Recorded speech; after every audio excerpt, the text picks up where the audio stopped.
الحمد لله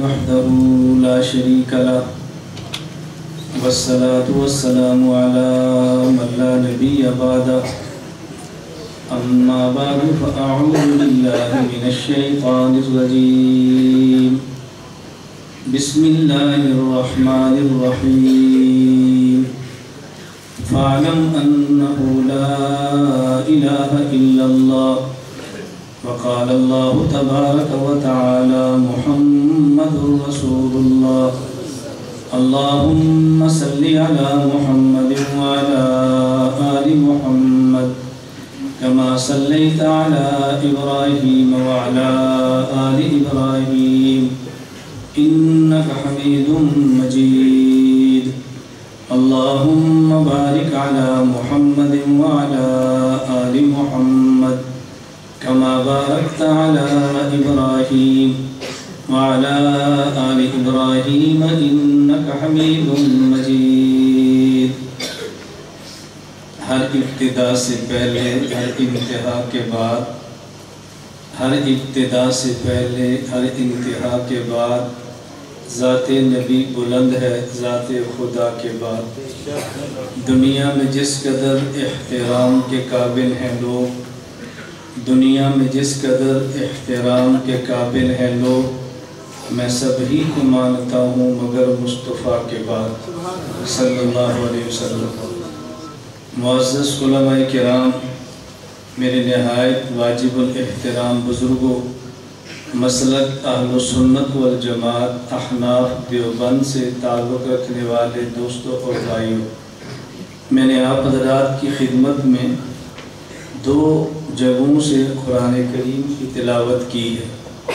نمبر 1 لا الہ الا اللہ، نمبر 2 محمد رسول اللہ۔ یہ دونوں کو ملائیں تو ہمارا مکمل کلمہ اسلام بنتا ہے۔ صرف لا الہ الا اللہ پڑھنے سے بندہ مسلمان نہیں ہوتا، بلکہ محمد رسول اللہ بھی پڑھنا ضروری ہے۔ اور محمد رسول اللہ کا معنی صرف یہ نہیں کہ حضرت محمد اللہ کے رسول ہیں، بلکہ اس کا معنی ہے کہ حضرت محمد اللہ کے آخری رسول ہیں صلی اللہ علیہ وسلم۔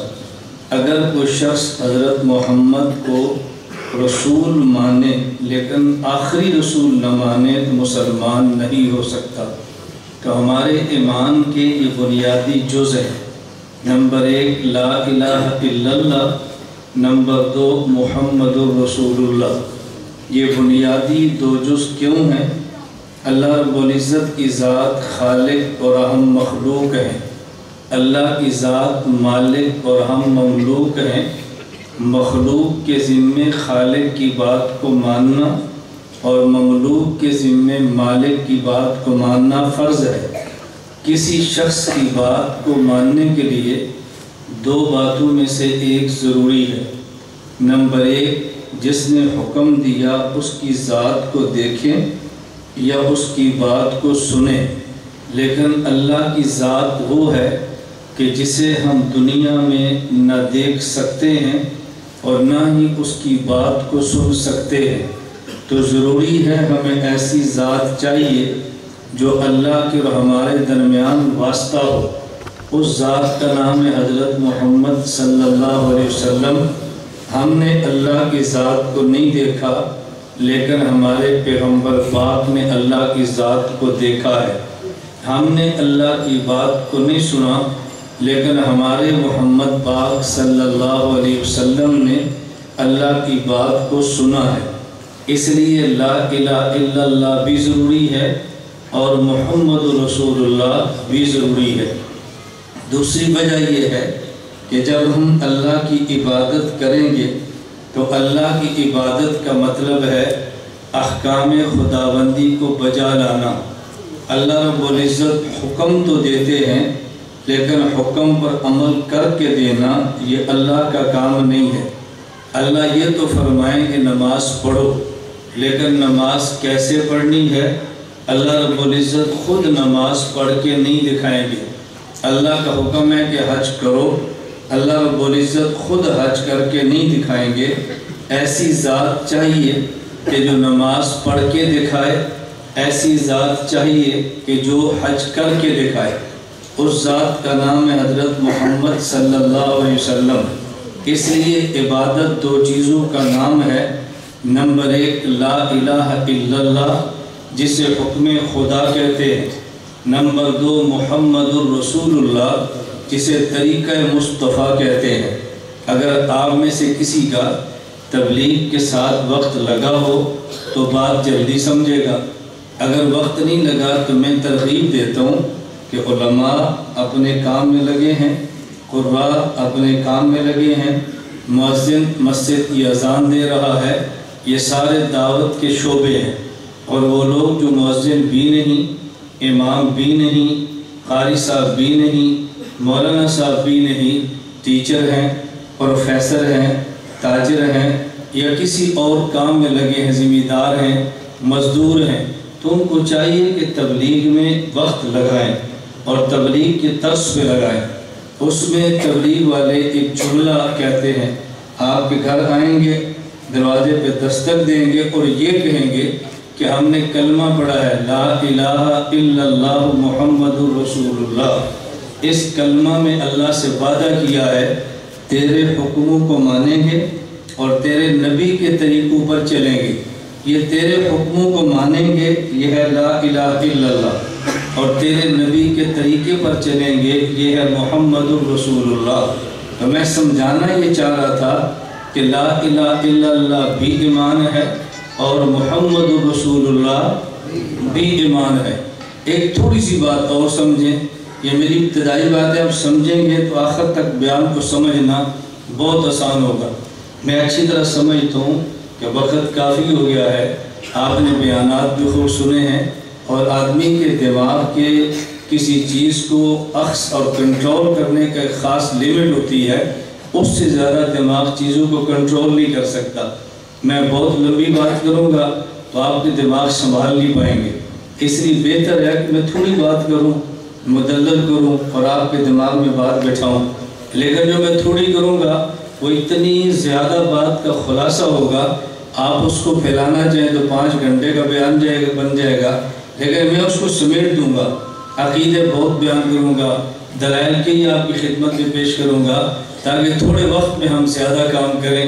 ویسے بھی اس امت کی عمر تھوڑی ہے اور اس امت کا کام بہت ہے، اور جب وقت تھوڑا ہو اور کام زیادہ ہو تو پھر وقت کو بڑی نظم اور ترتیب کے ساتھ چلانا پڑتا ہے۔ اللہ ہمیں یہ باتیں سمجھنے کی توفیق عطا فرمائے۔ تو اللہ اور ہمارے درمیان حضرت محمد صلی اللہ علیہ وسلم یہ پیغمبر، واسطہ، سفیر، قاصد، ایلچی اور رسول ہے، اللہ کی بات کو امت تک پہنچا رہے ہیں۔ دنیا میں یہ ضابطہ ہے کہ جب بھی کوئی شخص کسی کے ذریعے کسی کو پیغام دیتا ہے تو پیغام کی 2 صورتیں ہیں، کبھی پیغام دینے والا پیغام لے جانے والے کو مراد اور مراد کے لیے الفاظ بھی دیتا ہے، اور کبھی پیغام دینے والا پیغام لے جانے والے کو مراد دے کر الفاظ میں اختیار دیتا ہے۔ اور اسی طرح اللہ رب العزت اپنے پیغمبر کے ذریعے پیغمبر کی امت کو پیغام دے، کبھی مراد کے ساتھ الفاظ بھی دیتے ہیں، کبھی مراد دے کے الفاظ میں نبی کو اختیار دیتے ہیں۔ جہاں اللہ کی مراد اللہ کے الفاظ میں ہوں اس پیغام کا نام قرآن ہے، اور جہاں اللہ کی مراد نبی کے الفاظ میں ہوں اس پیغام کا نام حدیث ہے۔ دوسرے لفظوں میں سمجھیں، مراد خدا، الفاظ خدا، اس پیغام کا نام قرآن، مراد خدا، الفاظ مصطفیٰ، اس پیغام کا نام حدیث۔ ہم دیوبند والے قرآن بھی مانتے ہیں اور ہم دیوبند والے حدیث بھی مانتے ہیں، اور حدیث اور قرآن کو ایک دوسرے کا مخالف نہیں سمجھتے۔ اگر عقیدہ قرآن سے ہو تب بھی لیتے ہیں، اگر عقیدہ حدیث سے ہو تب بھی لیتے ہیں۔ 5 دن قبل قطر میں ایک علماء کا سبق تھا، حدیث کے عنوان پر تھا۔ میں نے وہاں علماء کی خدمت میں یہ تفصیل کے ساتھ بات عرض کی کہ اگر قرآن کو سمجھنا ہے تو حدیث کا ہونا ضروری ہے۔ حدیث پاک کو چھوڑ کے بندہ قرآن سمجھ نہیں پاتا کہ قرآن کی مراد پیغمبر سے زیادہ نہ کوئی سمجھ سکتا ہے، نہ پیغمبر سے زیادہ قرآن کی مراد کوئی بتا سکتا ہے۔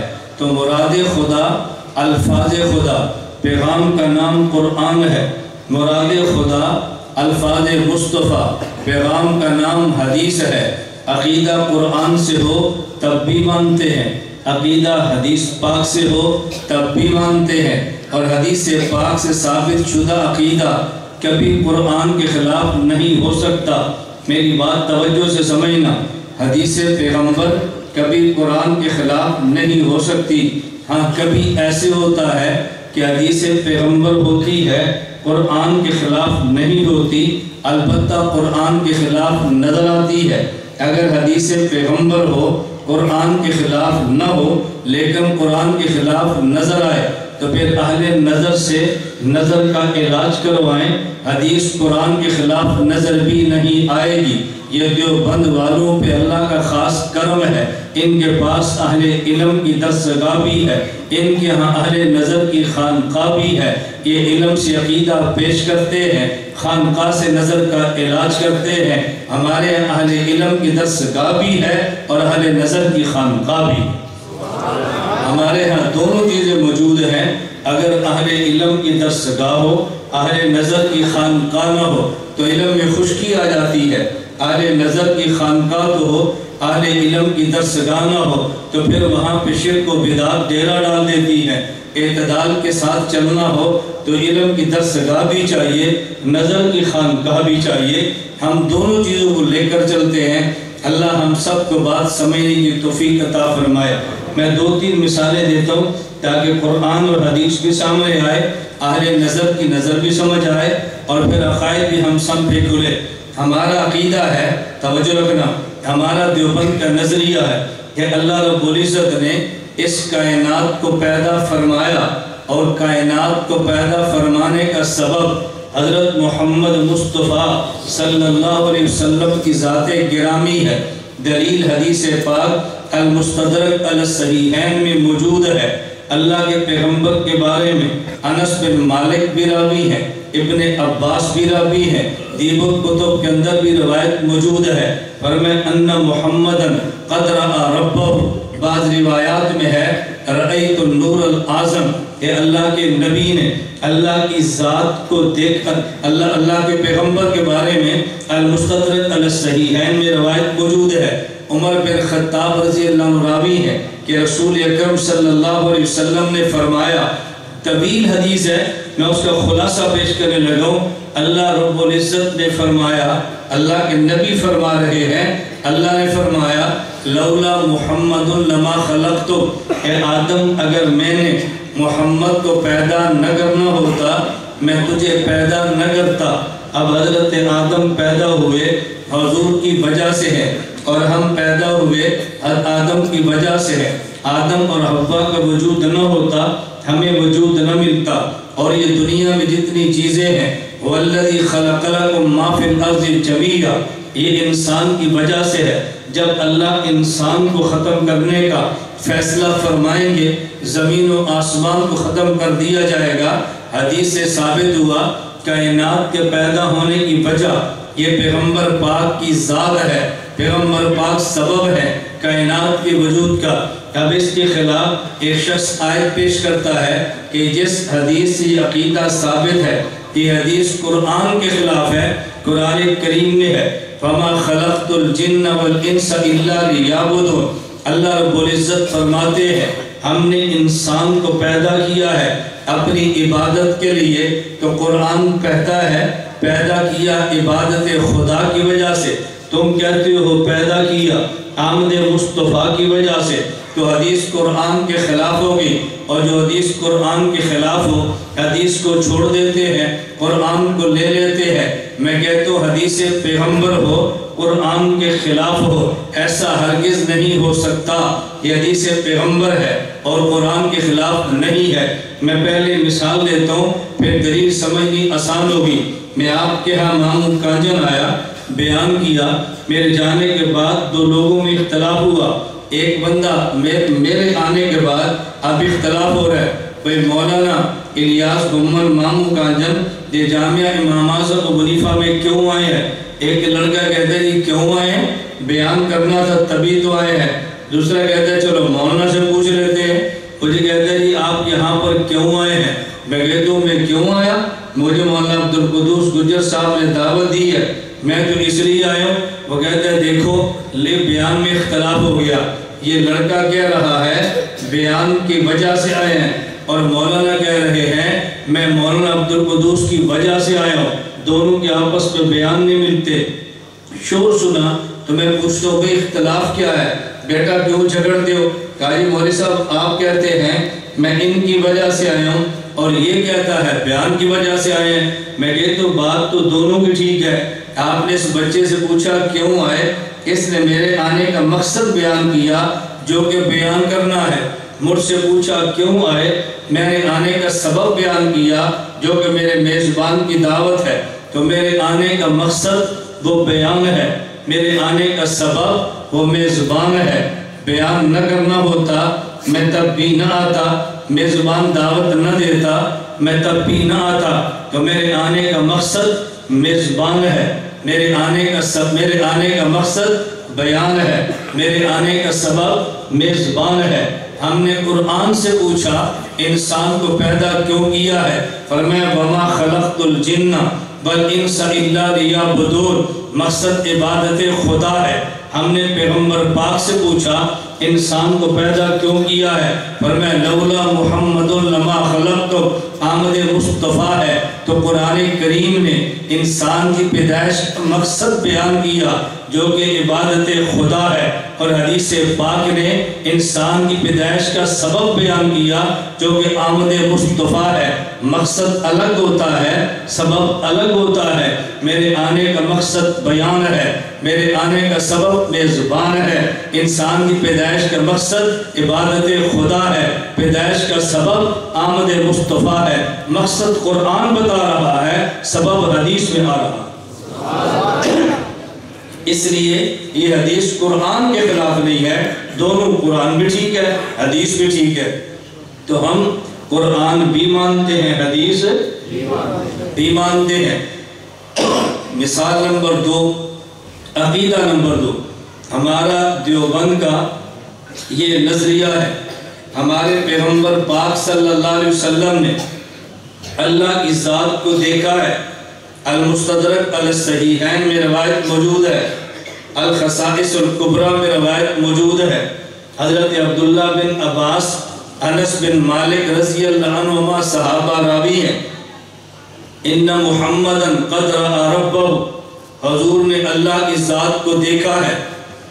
ہمارے خلاف پھر قرآن کی آیت آگئی کہ جی دیوبند کا یہ نظریہ قرآن کے خلاف ہے۔ قرآن کریم میں ہے لا تدرکہ الابصار وہو یدرک الابصار وہو اللطیف الخبیر، اللہ کو کوئی آنکھ نہیں دیکھ سکتی، اللہ تمام آنکھوں کو دیکھتے ہیں۔ یہ جو تم نے حدیث بیان کی ہے حضور نے اللہ کو دیکھا ہے، یہ قرآن کے خلاف ہے۔ قرآن میں ہے کوئی آنکھ اللہ کو دیکھ نہیں سکتی، اور حدیث میں حضور نے اللہ کو دیکھا، حدیث قرآن کے خلاف ہے۔ میں نے کہا اگر حدیث قرآن کے خلاف نہ ہو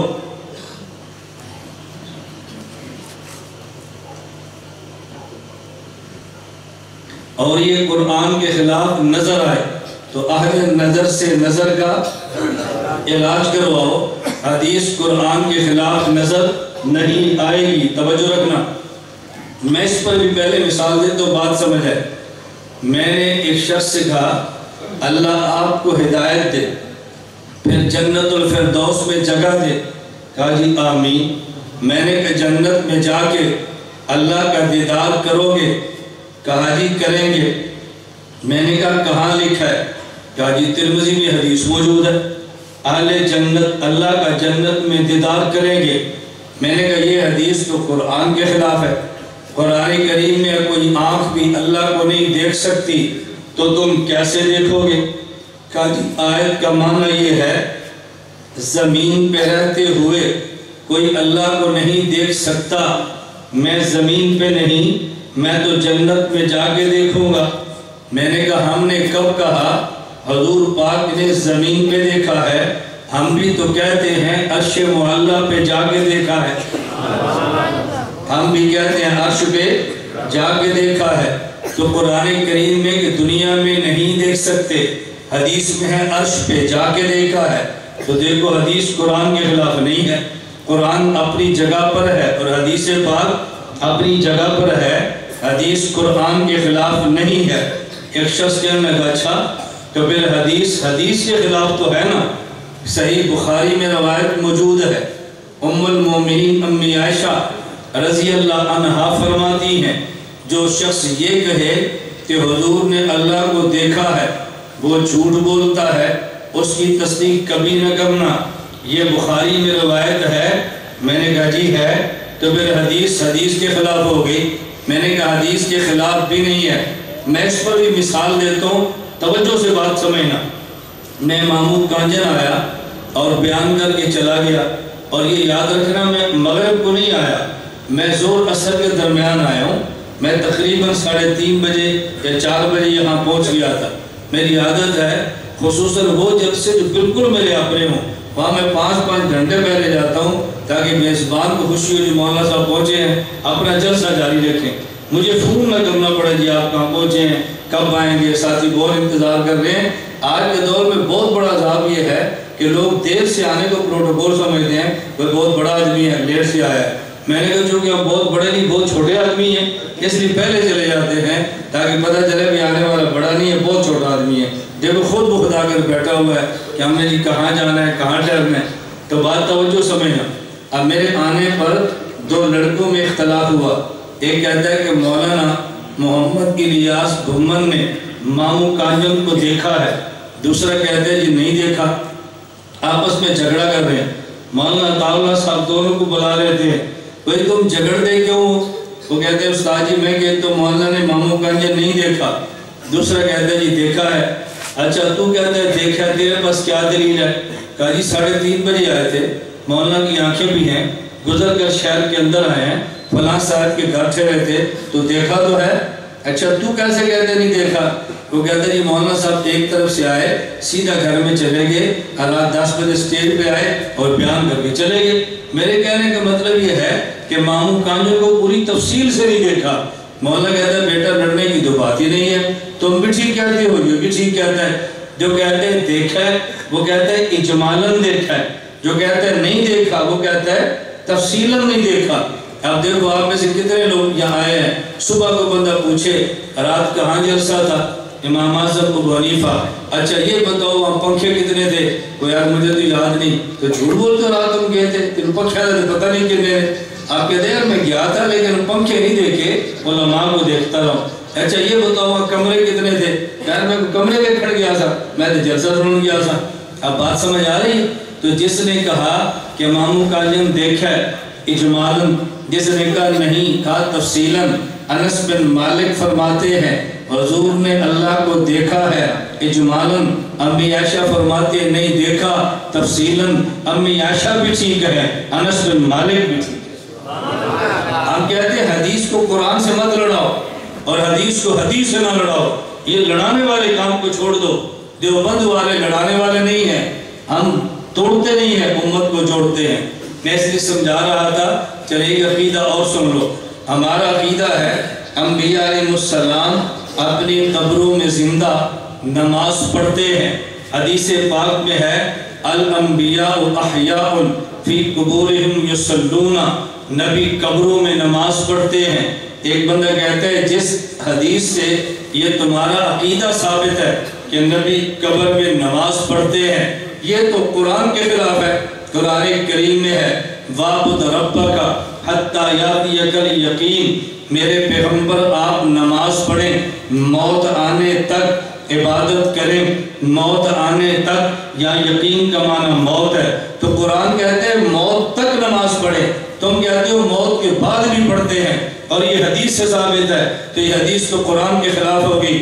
بات ذرا سمجھنا، آپ رمضان المبارک میں بوقت افطار کھاتے بھی ہیں، بوقت افطار پیتے بھی ہیں، لیکن کوئی بندہ آپ سے پوچھے کہ افطاری کے وقت کیوں کھاتے ہیں اور کیوں پیتے ہیں، آپ کا کیا جواب ہوگا؟ مزے لینے کے لیے یا ثواب لینے کے لیے؟ بولو، ثواب لینے کے لیے۔ مزہ تو خود بخود آئے گا نا، لیکن کیوں کھاتے پیتے ہیں؟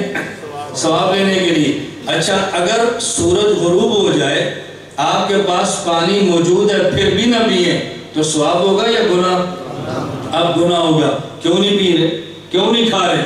لیکن تراویح کے بعد اگر کسی مسجد میں لوگ کہیں بھی ہمارے یہاں تراویح بھی ہوگی اور پورا رمضان ہم تراویح کے بعد کولڈ ڈرنک کا انتظام بھی کریں گے، آپ کو آئس کریم بھی کھلائیں گے، فریشمنٹ بھی آپ کی ہوگی، اب یہ جو تراویح کے بعد آپ آئس کریم کھائیں گے ثواب کے لیے یا مزے کے لیے؟ مزے کے لیے۔ اب دیکھو کھانا دو قسم کا ہے، ایک بوقت افطار، ایک بعد از تراویح۔ بوقت افطار کھانا یہ ثواب کے لیے ہے، کھائیں تو ثواب ہے، پیئیں تو ثواب ہے، نہ کھائیں نہ پیئیں گناہ ہے۔ اور ایک کھانا تراویح کے بعد ہے، تراویح کے بعد یہ جو فریشمنٹ ہے یہ ثواب کے لیے نہیں ہے، یہ مزے کے لیے ہے۔ جو کام ثواب اور گناہ کے لیے کریں اسے شریعت میں کہتے ہیں یہ امر تکلیفی ہے، اور جو کام کریں صرف مزے کے لیے اسے کہتے ہیں امر تلذذی ہے۔ دو لفظوں کا معنی سمجھئے، امر تکلیفی کا معنی کریں تو ثواب، نہ کریں تو گناہ۔ امر تلذذی کا معنی کھائیں تو مزہ، نہ کھائیں تو مزہ نہیں، کریں تو مزہ ہے، نہ کریں تو مزہ نہیں۔ اب بات سمجھنا، نماز کی دو قسمیں ہیں، ایک ہے نماز تکلیفی، پڑھے تو ثواب ملتا ہے، نہ پڑھے گناہ ہو عذاب ملتا ہے۔ ایک ہے عبادت تلذذی، نماز تلذذی، پڑھے تو مزہ آتا ہے، نہ پڑھے تو مزہ نہیں آتا۔ یہ موت سے پہلے دنیا کی نماز یہ عبادت تکلیفی ہے، پڑھیں گے تو ثواب ملے گا، نہیں پڑھیں گے گناہ و عذاب ملے گا۔ اور ایک نماز قبر میں ہے، وہ نماز تلذذی ہے، پڑھیں گے تو مزہ آئے گا، نہیں پڑھیں گے تو مزہ نہیں آئے گا۔ یہ جو قرآن کہتا ہے وَاعْبُدْ رَبَّكَ حَتَّىٰ يَأْتِيَكَ الْيَقِينُ، موت تک تم نے نماز پڑھنی ہے، یہ نماز تکلیفی ہے۔ اور جو حدیث پاک میں ہے فِي قُبُورِهِمْ يُصَلُّونَ، نبی قبر میں نماز پڑھتے ہیں، وہ نماز تلذذی ہے۔ تو جس نماز کا قرآن میں ہے کہ موت تک ہے یہ نماز تکلیفی ہے، اور جس کا قبر میں نماز کا تذکرہ ہے وہ نماز تلذذی ہے۔ تلذذی الگ ہوتی ہے، تکلیفی الگ ہوتی ہے۔ قرآن نے اور نماز کی بات کی ہے، حدیث نے اور نماز کی بات کی ہے، اس لیے دونوں میں کوئی گناہ نہیں ہے۔ اسی پر جھگڑا ہوتا ہے، اور یہ آج 29 رمضان ہے، قرآن ختم ہوا ہے اور یہ تم نے ختم کے بعد شربت پلایا،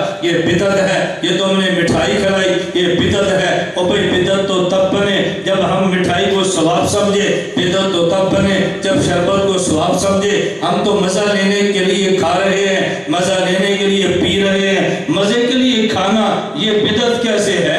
مزے کے لیے پینا یہ بدعت کیسے ہے؟ فتوے لگا کے نہ قوم کو شرک میں ڈالو، نہ فتوے لگا کے قوم کو بدعتی بناؤ۔ حکیم الامت مولانا تھانوی فرماتے اگر میں حاجی امداد اللہ مہاجر مکی سے بیعت نہ کرتا میں فتویٰ باز مولوی بنتا۔ میں فتویٰ باز مولوی اس لیے نہیں بنا کہ میں نے اپنا ہاتھ ایک تگڑے پیر کے ہاتھ میں دیا، اس لیے میں فتویٰ باز مولوی نہیں بن سکا، میں معتدل مولوی بناؤں۔ تو خانقاہوں سے اعتدال آتا ہے، اہل نظر کی صحبت میں بندے میں اعتدال آتا ہے۔ جب نہیں سمجھ آتی خانقاہ کہاں سے ثابت ہے، فلاں چیز کہاں سے ثابت ہے۔ میں ابھی بیرون کے سفر پہ تھا تو مجھے ایک مولوی صاحب کہتے ہیں یہ تصوف کہاں سے ثابت ہے؟ میں نے کہا اچھا مجھے بتاؤ علم و نحو کہاں سے ثابت ہے، علم و صرف کہاں سے ثابت ہے؟ بھئی جب قرآن اترا تھا تو سب کہتے ہیں الحمد، الف پر زبر ہے، آج تک کہتے ہیں الحمد، الف پر زبر ہے۔ اس دور میں ہر کوئی بندہ پڑھتا زبر ہی تھا، لیکن یہ شروع میں زبر کیوں پڑھتے ہیں؟ یہ الف کون سی ہے، یہ حمزہ کون سا ہے، ابتدائی کلام میں کیسے پڑھا جاتا ہے؟ یہ نحو کا فن ہے نا، اب فن الگ ہوتا ہے۔ تو میں نے کہا جب فن ایجاد ہوتا ہے فن کا نام بھی آتا ہے، جب فن ایجاد نہیں ہوتا فن کا نام بھی نہیں ہوتا۔ آج اللہ دلوں کو ضربے لگانا، تزکیہ کرنا اور مردہ دلوں کو زندہ کرنا یہ نبی کے دور میں بھی تھا، آج بھی ہے۔ پیغمبر کی صحبت کے بعد تو کسی اور کی ضرورت نہیں ہوتی تھی، نبی کی صحبت میں آیا اور ایمان کے اس درجے پر پہنچ گیا کہ کروڑوں بندے مل کر نمازیں بھی پڑھیں تو صحابی کے پاؤں کی خاک کے برابر بھی نہیں ہوتی۔ آپ صحبت پیغمبر تو نہیں، آپ کیا کریں؟ ملیشیا میرے ایک عقیدے کا بیان تھا تو ایک مولانا صاحب عقیدے کے بہت ماہر تھے، بطور خاص میرے اس سبق کے اندر آئے، مجھے بعد میں کہنے لگے کہ میرے کچھ سوال ہے، میں نے کہا شوق سے کریں، ہماری عادت ہے سوال بھی شوق سے کریں پھر جواب بھی شوق سے سنیں۔ لوگ کہتے ہیں نہیں سوال شوق سے سننا ہے، جواب شوق سے نہیں سننا۔ میں کہہ رہے تو کم نہ کرو، کیا کہ ہنستے ہنستے سوال کرے کرو اور ہنستے ہنستے جواب بھی سن لیا کرو۔ آپ کہتے ہیں نہیں سوال ہنستے ہنستے ہونے لگے جو جواب آئے گا تو پھر ہمیں ہنسنا نہیں۔ میں نے کہا چلیے فرمائیں، کہتے یہ جو آپ کہتے ہیں کہ جی دل پہ ضرب مارو لا الہ الا اللہ لا الہ الا اللہ، یہ ضرب کہاں سے ثابت ہے؟ میں نے کہا دیکھو جب آدمی کا جسم سستی کرے اس کو تو سزا دیتے ہیں، جب دل سستی کرے اس کو بھی سزا دینی، جسم کی سزا دو اس کو سوٹی مار دو، کان پکڑا دو، کھڑا کر دو، دل کو کیا سزا دے؟ دل کے کان پکڑائیں کیسے پکڑے گا؟ دل کو سوٹی مارے بندہ مر جائے گا۔ ہمارے حضرات اکابر نے فرمایا بے اس کو الا اللہ کی ضرب کا جھٹکا دو، الا اللہ الا اللہ الا اللہ، یہ بیدار ہو جائے گا۔ بیدار کرنا ہے۔ کہتے ہیں جواب کس نے لکھا ہے؟ میں نے کہا جواب نے سوال کیا وہ کس نے کیا؟ کہا جی میں نے کہا جواب میں نے دیا۔ جب پہلے دور میں سوال ہوتا تو پہلے دور میں جواب بھی آ جانا تھا، جب سوال اس دور کا تو جواب اسی دور کا ہوگا نا، اس میں حیرت کی بات کون تھی؟ بات سمجھ آ رہی؟ اب دیکھو ہم کہتے ہیں بھئی ہم کہتے ہیں ذکر کرو، توجہ رکھنا، ہم کہتے ہیں بھی ذکر کرو، میں سے سب کہو اللہ کہو نا اللہ۔ اچھا لوگ کہتے ہیں جی کون کہتا ہے، کہاں لکھا ہے؟ ہم نے کہا بزرگ کرتے ہیں، ہمارے اکابر کرتے ہیں، اکابر کا طریقہ ہے۔ کہتے ہیں اکابر کیا ہوتے ہیں؟ دلیل پیش کرو۔ میں نے کہا چلو دلیل پیش کر دیتے ہیں۔ قرآن کریم میں وَاذْكُرِ اسْمَ رَبِّكَ وَتَبَتَّلْ إِلَيْهِ تَبْتِيلًا، توجہ رکھنا، قَدْ أَفْلَحَ مَن تَزَكَّىٰ وَذَكَرَ اسْمَ رَبِّهِ فَصَلَّىٰ۔ میں نے کہا دیکھو اللہ نے یہ نہیں فرمایا وَذَكَرَ رَبَّهُ، اللہ کو یاد کرو، وَذَكَرَ اسْمَ رَبَّهُ وَذَكَرَ اسْمَ، فرماتے ہیں اللہ کا نام لو۔ ایک ہوتا ہے رب، ایک ہے رب کا نام۔ رب کا نام کیا ہے؟ بولو اللہ کہہ رہے ہیں رب کا نام لو، ذکر کرو، وَاذْكُرِ اسْمَ رَبِّكَ وَذَكَرَ اسْمَ رَبِّكَ۔ اچھا تو یہ جو آپ نے کہا یہاں پر اسم سے مراد اللہ ہے، یہ کس نے لکھا؟ میں نے کہا کسی بزرگ کا نام ہی لوں گا نا، نہیں سمجھے، کسی بزرگ کا نام ہی لوں گا نا۔ تو جب میں نے کہا ذکر کون کرتے ہیں؟ بزرگ، دلیل پیش کرو۔ جب میں نے دلیل پیش کی اسم مراد اللہ ہے تو کس نے لکھا ہے؟ پھر کسی بزرگ کا نام لوں گا، بزرگوں سے نکلو گے کیسے؟ نہیں سمجھے، نہیں سمجھے آپ؟ بھائی ذکر کیوں کرتے ہو؟ کون کرتے ہیں؟ بولو نہیں ہم بزرگ نہیں مانتے، دلیل پیش کرو۔ میں نے کہا چلو دلیل دیتے ہیں، وَذَكَرَ اسْمَ رَبِّهِ، کامیاب ہو شخص جو نماز پڑھے اور اللہ کے نام کا ذکر کرے۔ یہ دلیل کس نے دی ہے؟ نہیں یہ جو معنی آپ نے کیا کس نے کی ہے؟ تو میں نے کہا پھر بزرگاں دی گل ہی آ گئی، تو پہلے ہی مان لیتے ہیں بزرگ کرتے ہیں، بات ختم ہو جاتی۔ اللہ میں یہ بات سمجھنے کی توفیق عطا فرمائے۔ میں خیر بات کروں، ہم قرآن بھی مانتے ہیں، حدیث کوئی حدیث قرآن کے خلاف نہیں، یاد رکھنا۔ میں ایک سوال کر کے ایک بات کر کے بات ختم کرتا ہوں۔ مجھے آپ یہ بتاؤ، میں نے آپ سے کہا تھا قرآن مانو حدیث چھوڑ دو، بولو حدیث مانو قرآن چھوڑ دو۔ اب میں امت کو جوڑ رہا ہوں کہ توڑ رہا ہوں؟ ہم کہتے ہیں کہ دونوں مانو، جو قرآن سے ثابت ہے وہ بھی مانو، جو حدیث سے ثابت ہے وہ بھی مانو۔ امت کو توڑو مت، امت کو جوڑو، بات سمجھنا، جوڑو۔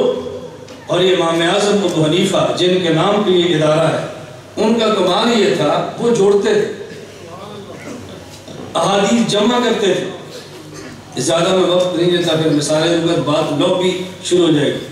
مثلا ہم نماز پڑھتے ہیں، اللہ اکبر، تو ہاتھ کیسے اٹھاتے ہیں؟ کیسے اٹھاتے ہیں؟ ہاتھ اٹھاتے ہیں، اس میں 3 چیزیں ہیں۔ نمبر 1 انگلیاں، یہ کنارے، نمبر 2 انگوٹھا، نمبر 3 یہ انگوٹھے کی جڑ ہتھیلی۔ کتنی چیزیں ہیں؟ انگلیاں، انگوٹھا اور ہتھیلی۔ امام صاحب فرماتے ہیں جب ہاتھ اٹھاؤ نا، ہاتھ ایسے اٹھاؤ، اللہ یہ تمہاری یہ ہتھیلی ہے نا، یہ کندھے کے برابر یہ، اور ایک انگوٹھا یہ کان کی لو کے برابر، یہ انگلیاں کان کے اس کنارے کے برابر، یوں اٹھاؤ، سمجھ آ رہا؟ یوں اٹھاؤ، ہتھیلیاں کندھے کے برابر، انگوٹھا کان کی لو کے برابر، اور انگلیاں کان کے برابر۔ کیوں؟ امام صاحب فرماتے ہیں کہ حدیثیں دی ہیں، ایک حدیث میں ہے کہ اللہ کے جب نماز پڑھتے تو حذو من کے بھی اپنے ہاتھ کندھوں کے برابر اٹھاتے، ایک حدیث میں ہے حذو شحمت اذنی کانوں کی لو کے برابر اٹھاتے، ایک حدیث میں آتا ہے حذاء اذنی کانوں کے برابر اٹھاتے۔ چونکہ حدیثیں تین ہیں تو میں مسئلہ ایسا بتاتا ہوں کہ تینوں برابر ہوتے ہیں۔ اب تو اگر میں یہ مسئلہ بیان کروں تو میں نے امت کو توڑا یا جوڑا؟ میں کہتا ہوں کہ ساری حدیثوں پر عمل کرو، کوئی ایک بھی نہ چھوڑو۔ اب اس کے بعد ہاتھ باندھو، تو ہاتھ کیسے باندھنے؟ امام صاحب فرماتے ہیں دائیں ہتھیلی کو بائیں ہتھیلی کے اوپر رکھو، انگوٹھا اور چھوٹی انگلی اس سے بائیں بازو کو پکڑو، درمیانی تین انگلیاں کلائی پہ رکھو اور ہاتھ ناف کے نیچے باندھو۔ آپ نے مسئلہ کیوں بیان کیا؟ امام صاحب فرماتے ہیں حدیثیں چار ہیں۔ کتنی حدیثیں؟ ایک حدیث ہے کہ اللہ کے نبی صلی اللہ علیہ وسلم نے دائیں ہاتھ کو بائیں ہاتھ پہ رکھا، دوسری حدیث بخاری کی ہے، ہمیں حکم تھا کہ دائیں ہاتھ کو بائیں ہاتھ سے پکڑیں، اور تیسری حدیث میں حکم یہ تھا کہ اللہ کے نبی دائیں ہاتھ کو بائیں بازو پہ رکھتے، اور چوتھی حدیث کہ آپ نے ہاتھ کو ناف کے نیچے باندھا۔ چونکہ حدیثیں چار ہیں تو میں نے مسئلہ ایسے بتایا کہ چاروں پر عمل ہو جائے۔ یہ امت کو توڑنے کی بات ہے، جوڑنے کی بات ہے؟ بس پروپیگنڈا کبھی ہو جاتا ہے، ہم توڑتے نہیں ہیں۔ اللہ وہ دن کبھی نہ لائے کہ ہم امت کو توڑیں، اور جتنی ضرورت اس وقت امت کو جوڑنے کی ہے شاید پہلے کبھی نہ ہو، اس لیے ہم کہتے ہیں امت کو بھی توڑو تو جوڑو، اور ملک کو بھی جوڑو، ملک کو بھی۔ ہم کسی ایسی تحریک، کسی ایسے فرد کی حوصلہ افزائی نہیں کرتے جو امت کو توڑے، اور کسی ایسے فرد کی حوصلہ افزائی نہیں کرتے کہ جو آدمی ملک کو توڑے۔ ملک کو توڑنا جرم ہے، ملک کو توڑنا جرم ہے۔ کتنا بڑا جرم ہے میں اللہ دعا ہے آپ کو بتا نہیں سکتا۔ ہم پاکستان کی حفاظت ایمان کی طرح کرتے ہیں، کسی زیر زمین تحریک کا ساتھ نہیں دیتے، اور میں اپنے طلبہ کو، عوام کو، علماء سے گزارش کرتا ہوں کسی ایسی تحریک کا حصہ نہ بنے جو ملک مخالف ہو، جو ملک کو توڑتی ہو، اور شعوری اور غیر شعوری طور پر کسی ایسے ایجنڈے پر کام نہ کریں۔ اللہ ہمیں اس کی قدر کرنے کی توفیق عطا فرمائے۔ اور میں تو بعض جملے اپنے بیانات میں رٹاتا ہوں، بہت سارے جملے، ایک جملہ یہ رٹاتا ہوں کہ یہ یاد رکھ لو، عالمی اتحاد اہل سنت والجماعت کے جو ماٹوز ہے اس پہ بنیادی بات ایک کیا ہے؟ اسلام کو چھوڑیں گے نہیں، قانون کو توڑیں گے نہیں۔ یاد رکھ لو، کیا کریں گے؟ اسلام کو چھوڑیں گے نہیں، قانون کو۔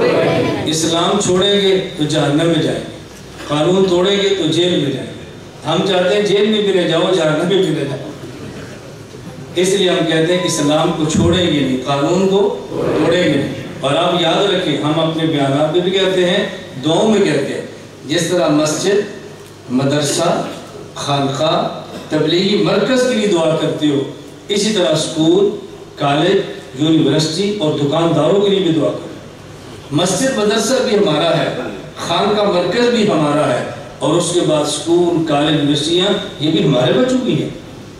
پاکستان کو دونوں کی ضرورتیں ہیں، جس طرح علماء کے ساتھ کھڑے ہونا اسلام کی حفاظت میں، اسی طرح وہ ادارے جو پاکستان کا تحفظ کرتے ہیں ان کے ساتھ بھی کھڑے ہو جاؤ۔ علماء کا ساتھ دو گے اسلام بچے گا، اور فوج کا ساتھ دو گے پاکستان بچے۔ اور میں آپ کو بات منافقانہ طور پہ نہیں کہتا، اگر باٹوں پر آج ہماری افواج پاکستان نہ کھڑی ہوتی نا، یہ کھلے کھلے جلسے پاکستان میں نہ ہوتے۔ مدارس بن رہے ہیں، مساجد بن رہی ہیں، کھلی دین کی بات ہو رہی ہے، تبلیغی اجتماعات اور رائمنٹ بڑے بڑے اجتماعات چل رہے ہیں، اس کی وجہ ہماری فوج کھڑی پاکستان کا پہرا دے رہی ہے۔